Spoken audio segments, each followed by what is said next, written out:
So people have just, in many cases, checked out, given up on the political system, the political process.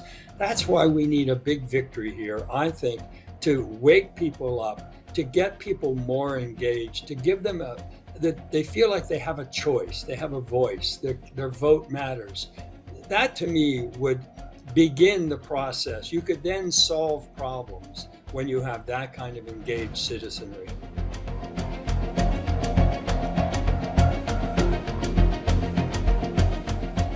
Is because he's liberated us in the deepest and truest sense.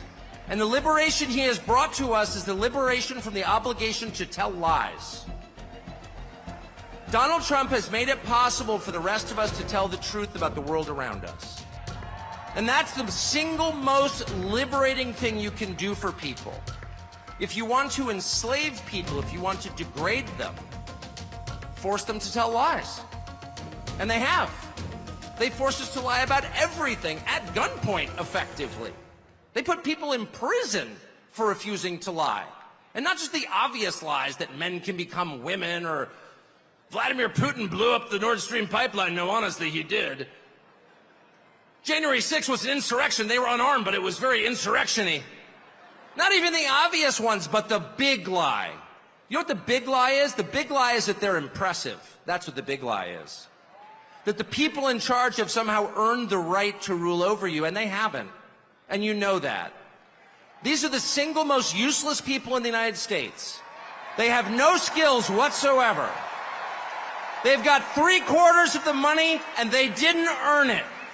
They set up a system precisely for the purpose of awarding themselves wealth and power when it's undeserved. Welcome to another episode of Counterculture, the show that stands at the intersection of reason and faith in the battle against sentimentality. That was part of Tucker Carlson's explanation at the Madison Square Garden rally as to why 45 is going to be 47.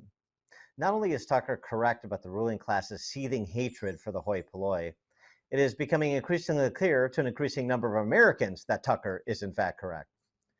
Perhaps the comparisons of the MSG rally to a 1939 pro-Nazi rally at the same venue tip some people off that Team Kamala is not only calling Trump Hitler, but also Trump supporters Nazis. Trump is now not only enjoying his highest popularity rating to date, but he's also more popular than Kamala, according to a recent Gallup survey. It does not appear that Kamala's strategy of making Trump box office poison and herself a safe place to land by default has worked. This is not to say the Trump team can afford to play Kamala's Hail Marys the way Bears cornerback Tyreek Stevenson did against the Commanders. It's only to say that Trump is well positioned. The GOP's strategic pivot on election integrity issues and early voting appears to be paying dividends, and MAGA has the edge in enthusiasm. But there is a week to go. So what should we know about the time between here and there? For that, we turn to celebrated New York Post columnist Michael Goodwin. Michael, thank you for joining us and welcome. Appreciate it. My pleasure, Dan. Thank you. So the Madison Square Garden rally yesterday, and I thought Tucker Carlson's formulation, it wasn't the closing argument that Trump is making, it was good when I was president, it can be good again. But it was a reminder that, this political ruling class is inauthentic, except as it pertains to their dislike of you, regular American people. And they're also, as he said, the lies they make you tell, including the biggest lie of all, which is that they're competent or somehow impressive. And that's really been the rallying cry, in part, or at least the basis of the revolt, in part for more than a decade. And it seems to maybe be crescendoing at just the right time. Yeah, I think those are all solid points. I mean, I was struck too by Tucker's. I was there last night, and it really is quite a revolution that's taking place, primarily in the Republican Party, but it's clearly shaking up all of our politics. And the idea that the ruling party, which is sort of the uni party of both Democrats and Republicans, is under attack, mostly, of course, by Republicans. And when you see the tent, the bigger tent that Donald Trump is building compared to 4 years ago or 8 years ago, it's really something. And it's very impressive. And notwithstanding the one stupid comedian's lines last night that are getting all the attention, I was really taken by this groundswell of support. I mean, there's no turning back now for the Republican Party. You try to imagine a Mitt Romney speaking before that crowd, or any of the Bushes, and or John McCain. So any of the presidential nominees of the last generation, they're just not invited to the party anymore. They wouldn't fit, and their politics, their policies would seem so outdated. This is a whole new thing, and when you see, of course, Donald Trump, but Elon Musk, RFK Jr., Tulsi Gabbard, Hulk Hogan, right? This and Tucker Carlson, among many others, it really is a much bigger tent than Trump constructed in the first two elections. And I think it's younger. It's got more vibrancy to it. It's about him, but it's very much, I think, you could see him sort of almost getting ready to pass the torch. There's a change happening within the big change. And I think it's very encouraging for the future of the country. So I want to pick up on what you were saying too about the bigger tent that Trump has built in the last in this campaign cycle, really, as compared to previous. You know, it's interesting too, the disaffected Democrats who have come full over, that have been essentially chewed up by their own party, Tulsi Gabbard, RFK Jr., and to a large extent, Elon Musk. And then, you know, that is almost more surprising to me than, you know, workaday guys in the electricians union or plumbers union coming over to Trump, because that happened in 2016. Right. And so I wonder what that signifies on a go forward basis. I mean, RFK Jr. was making this point the other day that the transition committee that has been set up and was set up 90 days ago, no corporate lobbyists on that committee. And that is completely different than anything that's ever happened before. Usually it's dominated by corporate lobbyists. So this, in his view, is a hopeful note that you could really have a different style of government, different interests represented in a second Trump term. Yes, I think that's in keeping with this idea that Donald Trump has enlarged his appeal and broadened his appeal to people who were not part of the party before and would not have voted for Trump before. Now we'll see if that holds through election day. But I think when you look at the Latino vote, for example, the black vote, why the Democrats are so furious at blacks in particular, right? Michelle Obama lecturing them, Barack Obama lecturing them. Why you're afraid she's a woman. You're all a bunch of racists. I mean, I think that's another distinction in the parties that is emerging here, that Donald Trump, for all of his complaints and criticism, whatever, fundamentally it's a positive approach that we can fix this, as they say now in a lot of the posters at the Garden. We can fix this. Trump will fix it. You don't really hear the Democrats talking their way. They're talking down to people. Trump is not talking down to the public. He's talking up to the public, but down to the Democratic Party. And I think that's a key distinction. So I do believe, and I've written this, that what this country needs is a Trump landslide. I think that would be a big rebuke to all of this far left nonsense, the radicalism on transgender, on race, on American history, the weakness that the Democratic Party projects to the world. Kamala Harris says, yes, I want the strongest lethal fighting force ever. But what would they do with it? It seems to be they're more interested in the pronouns that the Defense Department has than what they really accomplish. And I think we see this with Iran, that there has been this coddling of the biggest source of terrorism the world has ever known. And yet Joe Biden just wants to kind of keep the status quo. He doesn't want to project American power in a way that would protect our allies. It's all about sort of a group hug, mute the opposition, but don't really defeat it. And so I think there are clear distinctions between the parties that really are important for the future of the country. Donald Trump has often said this is the most important election, since the founding of our country. I don't know if that's true, but it is a very, very important election because of the two different visions that have been put forth. It's interesting you mentioned how Trump is fundamentally a positive guy, and he really is. I mean, people who know his disposition beyond how it's caricatured on certain cable news networks know first and foremost he's an acolyte of Norman Vincent Peale, the power of Right. positive thinking. I mean, he has supreme confidence in his own abilities, and he recognizes that it's a team effort. He's got to have people around him that he trusts, and he has supreme confidence in the team he can put together. And he even indicated on Joe Rogan he's learned some lessons about the team he put together, and the appointments will be different this time around. The transition committee speaks to Right. that, perhaps.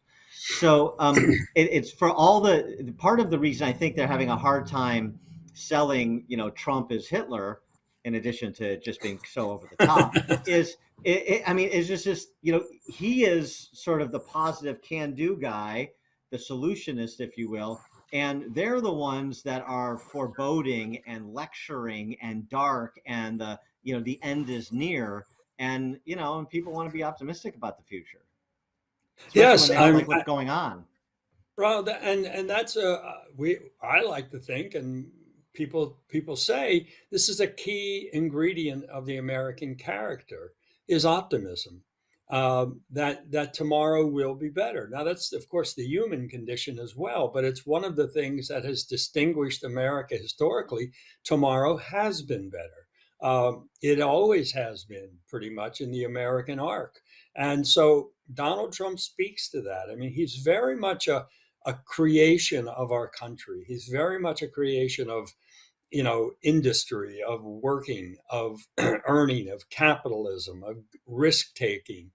I mean, yes, he bit of a playboy in his youth, and has Conspicuous consumption too. Yeah, right. absolutely. I mean, these are not all admirable, but they are clearly American. They're very American, and it's full speed ahead all the time. And that I think does touch a nerve for a lot of people. I mean, the enthusiasm around him is quite striking.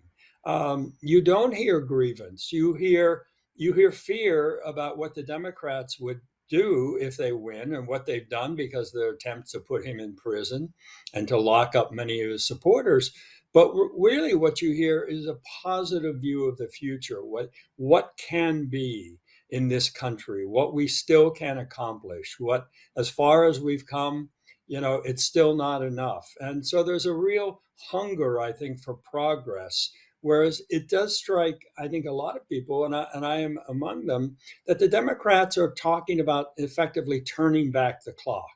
They're not so much looking to a better, brighter future. It's that something's been missing, and the race issue still needs to be adjudicated day in, day out. DEI, every position, every issue has to be seen through the racial lens, through the transgender lens. It's a very constituent specific divisive approach to the country. And so again, I think the contrasts are very striking and very important. Well, that's why I don't think the turn the page thing worked, because when 80% of the country says, I don't like the story that's being written right now, I don't want to find out what the end of it is, right? I want to Right. turn the page back, or put this book down altogether. And that seems to be what they're indicating. I mean, Rui Teixeira over at the Liberal Patriot, who's a center, left of center academic, I mean, he has been talking about this, writing about this for months and months about, they are pursuing policies that are so unpopular, that are so tangential to people's lives, and the way they're force feeding it and shaming and demanding and censoring dissent. I mean, that is going to be, his point was, you're seeing the seeds of discontent, and they're starting to sprout. This was back at the beginning of the year among traditional Democrat constituencies, minority Sure. groups, and others, and they're it seems to me they're approaching full blossom. Yes, look, I think this is a very optimistic moment in American history. I mean, I've always believed, for example, on the race issue, that it is a shame that there are not more black Republicans, and so that the Republican Party, I think, did not do enough of an outreach, enough of an effort over the years. And so I think it's very good where both parties have to fight for every vote. It's the same with like the Electoral College. It's why we have it. So you have to fight for every state. Well, I think in terms of ethnic and racial and gender groups, every party should have to fight for every vote among those groups. So I think it's very a good turn for America to see the parties becoming more balanced in that way. I also think, of course, they're doing it with very different messaging. And so the distinctions are based on the messages. And when you, again, I find that the Republican message seems more hopeful, more optimistic. And I would contrast that not with the Democrats, which is mostly about fear mongering, but also the fact that Kamala Harris cannot explain her policies. Right. She cannot defend them or explain what they are, even. And so it's a strange contrast where we know, I think most Americans know what those policies are by virtue of what they have been, but she won't discuss that. She won't talk about that in a specific way. And so you're left to kind of imagine what kind of president she would be. That's not a very effective campaign. It seems to me you want to give the voter a reason to vote for you, not just that the other guy is Hitler. You've interviewed Trump a number of times over the years and written about it in your column at the Post.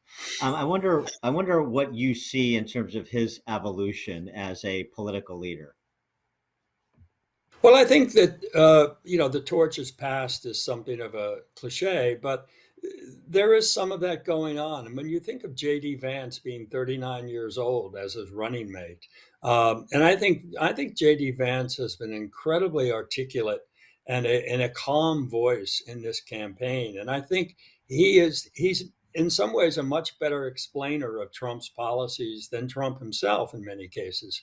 And I think that's the sort of thing. I mean, you mentioned Tucker Carlson at the MAGA, which my paper called the MAGA Square Garden for the night. But it really was that kind of articulation of policies and ideas that, in a way, Donald Trump is just sort of full force, and he is who he is. And I think this development of having others explain and broaden the policies in ways where whether it's RFK on issues like food and vaccines, et cetera, Elon Musk talking about censorship and free speech, and the outer limits of the technology abilities to go to space. It's an exciting time. And again, uh, it's just one party that's doing this. It's not happening in the other party. It's the Democrats are seeming to me to be really a retrograde party that's trying to recapture something, whereas the Republicans look like they're the ones that are exploring new territories and new frontiers and new ideas. It'll be interesting to see if Trump does win a decisive electoral victory, and if Republicans do gain control of both the House, well, maintain their control and expand the control of the House and win the Senate. And I think those things are more likely than not to occur. Then what do Democrats do with that market feedback? If they get repudiated in a significant way as is possible, then how do they even pivot back? It seems to me like they're in a bit of a corner, and I don't know how they reinvent themselves, particularly when Kamala Harris is supposed to represent part of that new generation of Democrat Party leadership. I think it's going to be really difficult because they haven't shown any indication, and it's not just Kamala, that they're willing to give up on sort of the identitarian raison d'etre for their existence. Right. No, I think that's a good point, Dan. I'm reminded of the Republicans when they did their own autopsy on the immigrant issue. Recall after Mitt Romney, and Republican Party thought that we have to do something, and for many in the party that meant being more pro open immigration, relaxing, the comprehensive immigration reform, all of those ideas. That turned out to be a dead end. It didn't help them electorally, and it was a very unpopular policy within the existing party. And so now what you have is more of an attraction on the basis of the American experience, which is prosperity. So I think this party is preaching not only prosperity but diversity of prosperity. That the American dream is open to all who come and play by the rules. You don't have to relax the rules. That we're not dumbing down things to attract different different people. We are going to uplift everyone. And I think that's it. I must say, don't mean to be too corny about it, but it really strikes me that this is what a lot of Americans are hungry for. They want to hear a positive message about their country. They want to hear what's possible, not just where it's wrong, where it's coming up short. We all know that. We're not, no one's in denial. No one's saying America is a perfect place or ever has been, but it's the best place. And that I think has gotten lost among a lot of Democrats. And so that's why I think the party is left just to throw bombs at Donald Trump and to try to find some way to scare people about what he would represent. And so this idea that Hillary Clinton and then MSNBC, that last night was a reenactment of the Bund meeting in Madison Square Garden in 1939. I mean, as I wrote in my column, that building no longer exists. It was 85 years ago. This is a different Madison Square Garden, a different world. And so to try to go backwards like that, to look backwards for those kinds of examples and say, aha, we got you again, it's just silly. It doesn't resonate. It doesn't make any sense. It was a very heavy Latino presence and Black presence last night in the garden. Yes, there was one comedian who went off course, unfortunately, but that was not the message of the night. The message of the night was very positive, very populist, very nationalistic, and very inclusive. So I think the Democrats, even if they can somehow win this election, are working themselves into a dead end. It's interesting. It seems that Trump is expanding the map as we talk here today. There's a rally scheduled in Albuquerque, New Mexico now. There's a poll out that shows him within 1 point in Virginia. I talked the other week to Robert Cahaley, the pollster from Trafalgar Group, and he said that if Trump does expand the map, if there is this late surge, that he thinks Virginia could be in play, and he even said New York State of all places. Yeah. And it's interesting. I've been saying for a long time, at some point with the shape these big blue cities are in, there's going to be a paradigm shift. So, some populace is going to make a change the way that New York did with Giuliani or LA did with Richard Riordan a couple of generations ago. And I just wonder, Eric Adams, he's not going to participate in the fascist thing, and the Al Smith dinner, and how close Lee Zeldin came to Hochul, and a lot of buyer's remorse about Hochul. I mean, could New York City, New York State be something of a surprise coming, if not on November 5th, then perhaps in the near term? Well, it would be a surprise if it happened this time. But I think there are different ways to measure these things over time. I mean, New York State went for a Republican presidential last time in 1984, Ronald Reagan's second term. That's the last time. George Pataki was the last Republican governor. He was elected last in 2002. We've not had a Republican senator in a couple of generations, so it's a solid blue wall in all the important offices. Of course, Giuliani and then Michael Bloomberg ran as Republicans for mayor and won. But the demographics have changed. The times have changed. I think there is progress. I mean, what's striking again about yesterday, there were almost no protests. People said, where are the protests? Where are the protests? I mean, the crowds were all on the streets waiting to wave to Trump's motorcade. I mean, it was quite something.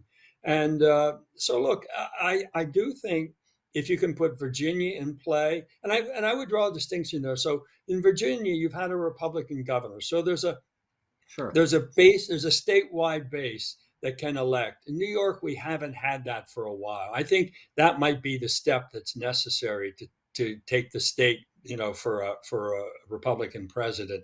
But I do think that this idea of New Mexico, of other states in play, it's a very good sign. And I recently talked to and wrote about my friend Ed Rollins, who managed Reagan's '84 campaign, and where he won 49 states and I believe it's 520 electoral votes, something like that.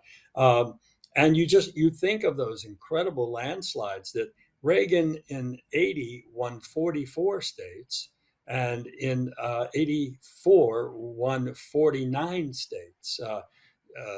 Richard Nixon had also won 49 states in 1972, which is one of the things that's always made me Watergate. How weird is that? You just won 49 states.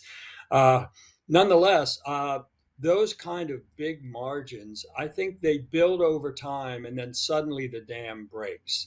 And you look at the Democrats who were defeated in those elections and the policies in the states that swung. It was a sense that people were fed up. It was time for a change, and they felt a very hopeful, optimistic option on the other side. And that's when the dam broke. So I would like to hope we're getting there in some of these states now, not because I'm a Republican, I'm not, but I think it's better for the country when every vote is contested. And when policies are tried, because we see in New York City, the Democrats are so comfortable. They don't feel any pressure, despite problems with the crime and the whole criminal justice system, the taxes, the quality of life issues. You don't get a pushback at all. It all just falls on deaf ears. And a lot of voters say, nothing's going to change. It doesn't matter if I vote. I mean, we've had elections for the city council where 10 and 12% is the norm for the turnout. So people have just, in many cases, checked out, given up on the political system, the political process. That's why we need a big victory here, I think, to wake people up, to get people more engaged, to give them that they feel like they have a choice, they have a voice, their vote matters. That to me would begin the process. You could then solve problems when you have that kind of engaged citizenry. Well, right. And the other thing it would produce, even if some politicians survive or they're not up, if they would look at this and say, well, it's time to make some course corrections on some policies. It wouldn't surprise me to see, for example, if DC takes a hard line on sanctuary jurisdictions, that Eric Adams says, you know what, the sanctuary city designation, it was fun before it had implications. It has implications Right. now. We're getting rid of it. That's the sort of stuff that it's possible you could see. Yes. So Yes. substantive policy change, even if not personnel changes. No, that's right. And I think it does send you back to the woodshed, and you have to rethink your policies. And that's what's been missing, I think, in many of these blue states. Now there may come a time when the red states face the same conundrum of, being too comfortable and getting their way too much. But we're not right now. We're talking about the blue states that are the problems: the high tax, high crime, states that are losing jobs, losing taxpayers because the government is too big. The government spends too much. I mean, I've written about this, and I think you and I may have discussed it, that uh, New York City's budget is bigger than the state of Florida's budget. You simply can't justify that. And the New York state government is more than double the size of the Florida government, despite Florida having more people. So you just can't justify that other than wasteful spending and wasteful taxation. And so those kind of things have to be rationalized. And if the political process doesn't do it, then it's not going to get done. I mean, that's why we have to vote, why we have to vote for changes when things aren't working. Right now, I mean, when you look at Joe Biden at the height of his popularity, had an approval rating of something like 41%. I mean, that's anemic by any standard. And so clearly, there are changes needed in the federal government. The people want that, but now they have to vote for it. And if they do vote for it, I think it will be a shock to the system, both at home and around the world. I think American elections. Don't forget how when Donald Trump won in 2016, certainly Brexit took off as a result too. So you have this spillover into other democracies, and that's why I think it's time to rejuvenate a lot of them. So I was having this conversation with Lee Smith, the investigative reporter and Sure. author, about his new book, and sort of I mean, we're a week away. We can do a little fantasy politics here. He made the argument that in terms of quote unquote draining the swamp or sort of rebalancing the justice system to be Right. something approaching equal justice under the law, the most important appointment that Trump makes will be for Attorney General. Do you agree with that, or do you think there's a position that is more mission critical to Trump's success than the post at DOJ? It's clearly a very important one. I think Secretary of State, Secretary of Defense are also going to be incredible. I think the whole economic team is going to be vital, and of course, it will depend on some of what happens in Congress, whether he can get bills through. But there's no shortage of important positions, and AG is certainly a key one, given how the Department of Justice has been corrupted by Merrick Garland. I mean, I think it's just shameful what he has done. I don't know how he lives with himself. The way they sat on the Hunter Biden case until the whistleblowers came forward from the IRS, and even now, I don't think we've heard the full truth of the Biden family business.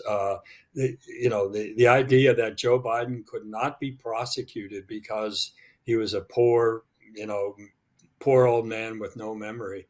That doesn't begin to answer the questions of what happened.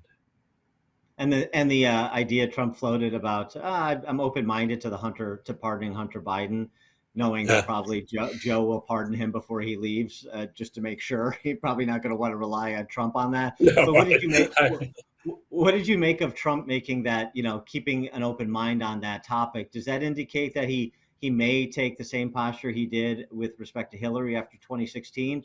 Or is that just, Trump being coy for political purposes in the short term?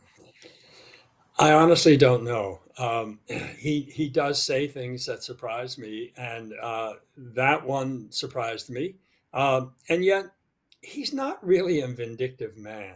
I mean, as you mentioned, the Hillary Clinton thing. I mean, he made that decision within a few days of the election, and when he said that I think she suffered enough or something like that, and it didn't work, right? In the sense that the Democrats continued their lawfare, she among them. I mean, she's just well over the horizon now. She's gone. I mean, some of the crazy things she says, it's like the bitterness has just eaten her alive. But I do think it would be better for the country if we could put this issue aside, and if pardoning Hunter Biden is part of a larger look at how we fix the Department of Justice. I think it would be an idea that might find some receptivity if as I say, if it's part of this thing of we've got to put aside partisanship, we've got to work on our problems before it's too late. I think a lot of people, again, are not looking backwards, they're looking forwards.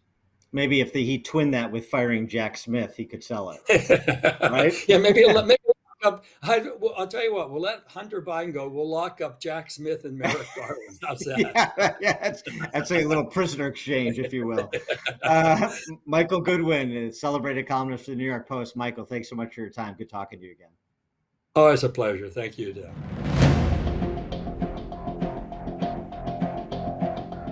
Please like this video and subscribe to this channel if you haven't already. And please leave a comment in the comment section. We'd love to hear your thoughts.